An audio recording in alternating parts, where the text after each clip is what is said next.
बिस्मिल्लाहिर्रहमानिर्रहीम। अस्सलाम वालेकुम 10th क्लास। आज हमने आपकी बुक के चैप्टर नंबर 15 जो कि आपकी बुक का सेकंड चैप्टर है स्टाइकियोमेट्री के टॉपिक 15.3 इसको स्टडी करना है। तो चलें बेटे स्टार्ट करते हैं। Calculate the concentration of a solution in titration using empirical data. हमने क्या करना है कि एम्पिरिकल डाटा को इस्तेमाल करते हुए सोल्यूशन की कंसंट्रेशन को टाइट्रेशन के जरिए कैलकुलेट करना है। बेटे यहाँ पे जो वर्ड एम्पिरिकल है इसका मतलब होता है एक्सपेरिमेंट के जरिए जो हम डाटा हासिल करते हैं उसको हम एम्पिरिकल डाटा कहते हैं। इसका मतलब हमें समझ आ गया। टाइट्रेशन जो वर्ड है इसका क्या मतलब है। फॉर एग्जाम्पल बेटे आपके पास एक कंटेनर या फिर एक बीकर है और उसके अंदर जो है वो एक सोल्यूशन मौजूद है, ठीक है, और हमें इस सोल्यूशन का वॉल्यूम पता है। वॉल्यूम का मतलब होता है कि कोई भी चीज़ जितनी जगह घेरती है, कोई लिक्विड जो है वो जितनी जगह घेरेगा उसको हम उसका वॉल्यूम कहेंगे। तो इस बीकर इस कंटेनर के अंदर जो सोल्यूशन मौजूद है उसका हमें वॉल्यूम पता है। लेट्स सपोज हम कह लेते हैं कि ये 50 ml हमारे पास सोल्यूशन मौजूद है और साथ में हमें ये भी पता है कि ये नमक और पानी को मिक्स करके एक सोल्यूशन बनाया है। सॉल्ट और वाटर का सोल्यूशन हमारे पास मौजूद है। लेकिन अब यहाँ पर हमें जो सॉल्यूट यूज़ किया गया है, सॉल्ट को ही हम सॉल्यूट कहेंगे ना, ये जो सॉल्यूट है इसकी कंसंट्रेशन हमें नहीं पता। तो इसकी इस कंसंट्रेशन को हम कैसे मालूम करेंगे, तो ये हमारे लिए प्रॉब्लम बन जाती। अब हमने तो ये खुद सोल्यूशन बनाया नहीं है तो हम इसको देखकर तो इसके अंदर सॉल्यूट साल्ट कितना डाला हुआ है वो तो बता ही नहीं सकते, क्योंकि जब हम सॉल्ट और वाटर को मिक्स करते हैं तो दोनों एक जैसे नज़र आते हैं। सोल्यूशन के अंदर कहीं पे भी हमें सॉल्ट नज़र ही नहीं आता ज़ाहिरी आंख से देखने से। तो हम कैसे पता करें कि इस सोल्यूशन के अंदर सॉल्यूट मतलब कि जो सॉल्ट है वो कितना मौजूद है। तो यहाँ पर हमारे लिए प्रॉब्लम बन जाती है। तो बेटे इस प्रॉब्लम का जो सोल्यूशन है हम टाइट्रेशन से निकालते हैं। मतलब कि टाइट्रेशन क्या है, इसकी डेफिनेशन देख लें।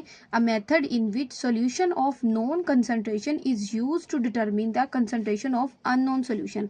मतलब टाइट्रेशन एक ऐसा मेथड है जिसके ज़रिए हम ऐसा सोल्यूशन जिसकी कंसंट्रेशन का हमें नहीं पता, ठीक है, उसको हम अननोन सोल्यूशन कहते हैं, उसकी कंसंट्रेशन को हम किसी ऐसे सोल्यूशन के साथ रिएक्ट करवाकर जिसकी कंसंट्रेशन हमें पता होती है हम मालूम कर सकते हैं। ठीक है, जैसे कि हमने अभी एक एग्जांपल डिस्कस की जिसके अंदर सॉल्ट और वाटर का सोल्यूशन हमारे पास मौजूद है लेकिन हमें सॉल्ट की कंसंट्रेशन का नहीं पता, तो ये हमारे पास क्या होगा, अननोन सोल्यूशन। ऐसा सोल्यूशन जिसके अंदर हमें कंसंट्रेशन का मालूम नहीं होता उसको हम कहते हैं अननोन सोल्यूशन।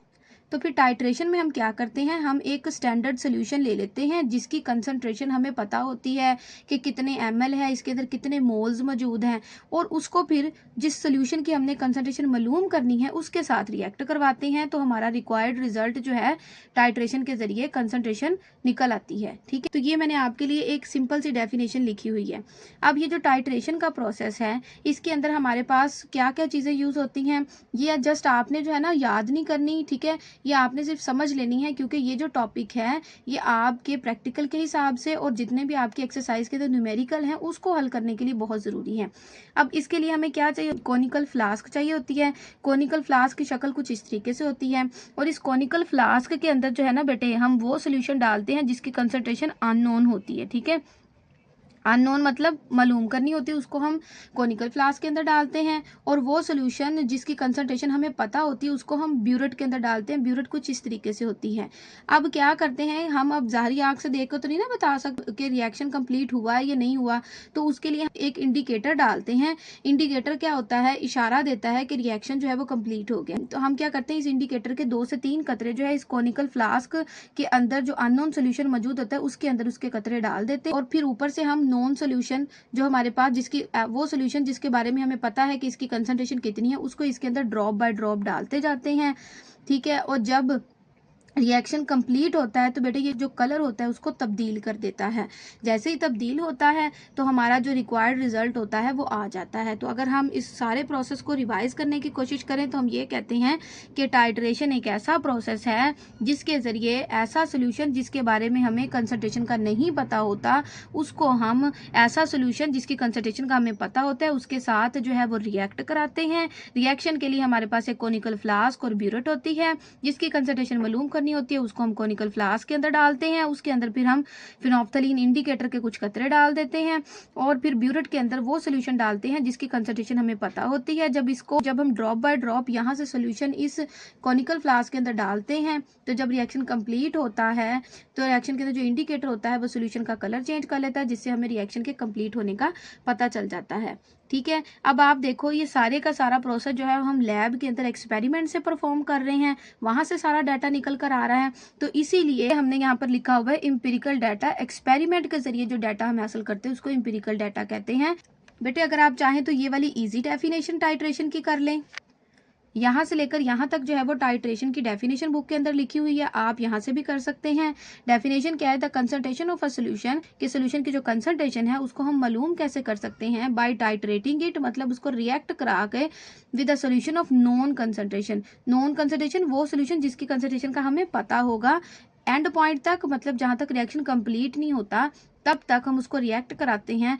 नेक्स्ट बेटे आपने यहाँ पर रिक्वायरमेंट्स की हेडिंग देनी है कि जो टाइट्रेशन है इसको परफॉर्म करने के लिए हमें क्या क्या चीज़ें, आपसे यहाँ से क्वेश्चन पूछा जा सकता है कि टाइट्रेशन के लिए कौन कौन सी रिक्वायरमेंट होती हैं। तो नंबर 1 आपने लिखना है you need to know the balance chemical equation, कि आपको बैलेंस केमिकल इक्वेशन चाहिए होती है बिटवीन टू सोल्यूशन, अननोन और नोन के दरमियान। के वॉल्यूम का भी प्रॉपर हमें पता होना चाहिए कि कितना कितना सोल्यूशन का वॉल्यूम हमने यूज़ किया है इस टाइट्रेशन को परफॉर्म करने के लिए। अब हम बेटे एग्जाम्पल 15.8 की तरफ चलते हैं। A titration is performed between sodium hydroxide and hydrochloric acid till the end point is reached। मतलब हमने सोडियम हाइड्रोक्साइड और HCl 2 सोल्यूशन थे, इनके दरमियान में टाइट्रेशन करवाई, तब तक एंड पॉइंट नहीं आ जाता। आपको पता है कि एंड पॉइंट तब आता है जब हमारा इंडिकेटर कलर शो कर देता है जो कि हमने अननोन सोल्यूशन के अंदर डाला होता है। अब कहते हैं 15 क्यूबिक सेंटीमीटर हमारे पास सोल्यूशन है सोडियम हाइड्रोक्साइड का, और उसकी मोलर कंसंट्रेशन कितनी है? 0.5 मोल पर डेसीमीटर क्यूब। मतलब कि जो हमारे पास ये जो सोडियम हाइड्रोक्साइड है ये सोल्यूशन जो है हमारे पास नॉन सोल्यूशन है और स्टैंडर्ड सोल्यूशन है। ठीक है, इसकी कंसंट्रेशन का भी हमें पता है, ठीक है, और इसके वॉल्यूम का भी हमें पता है पूरे सोल्यूशन के। उसके बाद उसको हमने यूज़ किया है टू न्यूट्रलाइज। बेटे न्यूट्रलाइज का मतलब होता है जब एसिड जो होती है बेस के साथ रिएक्ट करती है तो उस प्रोसेस को हम न्यूट्रलाइजेशन कहते हैं, जिसके नतीजे में हमारे पास सॉल्ट और वाटर बनता है एंड पे। ठीक, तो इस तरह अगर हम अपनी एग्जांपल को देखें तो इसके अंदर जो सोडियम हाइड्रोक्साइड है ये हमारे पास बेस है और HCl जो है हमारे पास एसिड है। तो कहते हैं इसको हमने यूज़ किया है किसको? सोडियम हाइड्रोक्साइड को न्यूट्रलाइज करने के लिए HCl एसिड को, जिसका हमारे पास कितना वॉल्यूम मौजूद है? 23 क्यूबिक सेंटीमीटर। अब हमने कंसंट्रेशन मालूम करनी है HCl की मोल पर डेसीमीटर क्यूब के अंदर। अब हम चलें बेटे सॉल्व करते हैं। आपको पता है कि सबसे पहले हमारी रिक्वायरमेंट क्या होती है टाइट्रेशन की, कि हमारे पास बैलेंस केमिकल इक्वेशन होनी चाहिए। तो हमारे पास ये बैलेंस केमिकल इक्वेशन है, सोडियम हाइड्रोक्साइड को HCl के साथ रिएक्ट करते हैं। इसका जो हमारे पास सोडियम के ऊपर क्या चार्ज होता है बेटे? पॉजिटिव, और हाइड्रोक्साइड के ऊपर क्या होता है? नेगेटिव। हाइड्रोजन के ऊपर क्या होता है? पॉजिटिव, और क्लोराइड के ऊपर क्या होता है? नेगेटिव। अब क्या होगा कि सोडियम हाइड्रोक्साइड के अंदर से जो सोडियम पॉजिटिव पार्ट जो होगा वो दूसरे एसिड के नेगेटिव पार्ट क्लोराइड के साथ अटैच होकर सोडियम क्लोराइड बना लेगा, ठीक है, जिसको हम नमक कहते हैं। और इसका जो हाइड्रोक्साइड आयन नेगेटिव पार्ट है वो एसिड के पॉजिटिव पार्ट के साथ जुड़ के हमारे पास वाटर बना लेगा। तो अगर हम यहाँ पर देखें तो हमारे पास 1 मोल ही सोडियम हाइड्रोक्साइड का यूज़ हुआ है, 1 मोल एसिड HCl जो कि हमारे पास मौजूद है उसको न्यूट्रलाइज करने के लिए। तो हमारे पास बेस और एसिड जब न्यूट्रलाइज हुए तो उनके नतीजे हमारे पास सॉल्ट बना और वाटर बना। आपको पता है यही हमने ऊपर एग्जाम्पल डिस्कस किया था कि जब भी एसिड बेस रिएक्ट करते हैं हमारे पास सॉल्ट और वाटर बनता है। तो ये हमारी जो फर्स्ट स्टेप है वो कंप्लीट हो गया। टॉपिक के अंदर पहली जो रिक्वायरमेंट थी बैलेंस केमिकल इक्वेशन की, ये हमने पूरी कर ली। अब दूसरी रिक्वायरमेंट है कि हमें दोनों सोल्यूशन के वॉल्यूम का पता होना चाहिए। अब दूसरी रिक्वायरमेंट को हम कंप्लीट करते हैं। हमारे पास देखो बेटे क्यूबिक सेंटीमीटर में ही दोनों वॉल्यूम मौजूद हैं, और आपको मैंने बताया था कि हम जो है हमेशा जो है क्यूबिक सेंटीमीटर से डेसीमीटर क्यूब के अंदर वॉल्यूम को कन्वर्ट करना होता है। और हमने पिछले लेक्चर के अंदर भी डिस्कस किया था कि 1000 क्यूबिक सेंटीमीटर जो होता है हमारे पास वो 1 डेसीमीटर क्यूब के बराबर होता है। तो अगर हमने जो है क्यूबिक सेंटीमीटर को डेसीमीटर में कन्वर्ट करना है तो हमें जो भी हमारे पास नंबर मौजूद होगा उसको 1000 से डिवाइड करना पड़ेगा। हमारे पास जो है सोडियम हाइड्रोक्साइड का कितना मौजूद है? 15 मौजूद है। हमने इसको 1000 पे डिवाइड किया तो हमारे पास डेसीमीटर क्यूब में 0.015 डेसीमीटर क्यूब सोल्यूशन का वॉल्यूम निकल कर आ गया। अब हमने एक सोल्यूशन जिसकी कंसंट्रेशन हमें पता थी उसका निकाल लिया। अब हमने दूसरा सोल्यूशन जिसकी कंसंट्रेशन हमें HCl नहीं पता उसकी हमने सोल्यूशन को निकालना है।